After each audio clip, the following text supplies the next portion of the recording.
that's a picture we have taken there. I will make a selection in the center of the image. Add a filter from the filter gallery. So stylize it. Take the designs.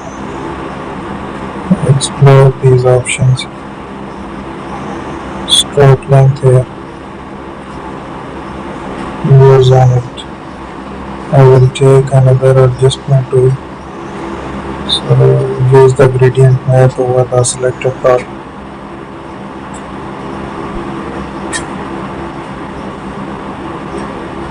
So let's add a paint there.